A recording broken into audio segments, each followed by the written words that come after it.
মঙ্গলবার কলকাতা হাইকোর্টে জামিন পেয়েছিলেন ভাঙড়ের তৃণমূল নেতা আরাবুল ইসলাম। বুধবার তার কাগজপত্র এসে পৌঁছানোর পর দুপুর 2টো নাগাদ জেল থেকে ছাড়া পান তিনি। আজ জেল থেকে বেরোনোর পর তাকে স্বাগত জানানোর জন্য এদিন উপস্থিত ছিলেন তৃণমূলের কর্মী সমর্থকেরা। পাশাপাশি কর্মী সমর্থকেরা এদিন তাকে রজনীগন্ধার মালা পরিয়েও অভ্যর্থনা জানান। প্রসঙ্গত, লোকসভা ভোটের বেশ কিছুদিন আগেই খুনের অভিযোগে গ্রেফতার হয়েছিলেন আরাবুল ইসলাম। ভাঙড়ের এক আইএসএফ নেতাকে খুনের অভিযোগে তাকে গ্রেফতার করা হয়। খুনের অভিযোগ ছাড়াও তার বিরুদ্ধে সরকারি সম্পত্তি ভাঙচুর এবং আগ্নেয়াস্ত্র নিয়ে হামলার অভিযোগ ছিল। জেল থেকে ছাড়া পেয়ে লোকসভা ভোটে ভালো ফলের জন্য তৃণমূল সুপ্রিমো মমতা বন্দ্যোপাধ্যায় এবং অভিষেক বন্দ্যোপাধ্যায়কে কৃতিত্ব দেন তিনি। পাশাপাশি ভাঙড়ের মানুষ যাতে সুস্থ এবং ভালো থাকেন সেই প্রার্থনাও করেন তিনি।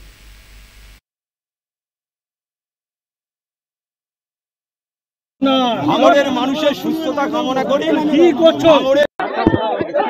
আমি এমনি অসুস্থ, জেলে বাইরে বেরিয়েছি।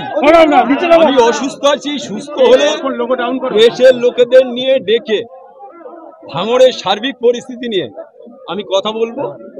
আমি চাই যে অভিষেক বন্দ্যোপাধ্যায়, মমতা বন্দ্যোপাধ্যায়ের নেতৃত্বে বাংলায় এবারে যে রেজাল্ট হয়েছে, 2026-এ তৃণমূল কংগ্রেস আবার চোখ বুজিয়ে রাজ্যে ক্ষমতায় আসবে।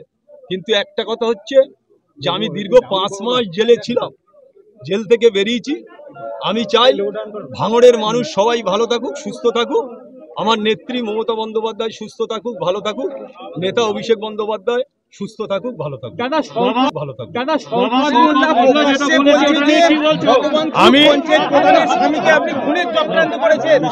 আমি শুনুন, এখানে যেদিন এই খবরটা বার হয় সেদিন ঝড় বৃষ্টি ছিল, মিডিয়ায় কোনো খবর দেখতে পাইনি।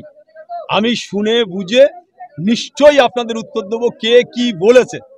আরাবুল ইসলামের বিরুদ্ধে বলুক আর যার বিরুদ্ধে যাই বলুক, আমি সেটা আপনাদের সাথে 1 সপ্তাহের মধ্যে সমস্ত প্রেসকে ডেকে তার উত্তর দেব।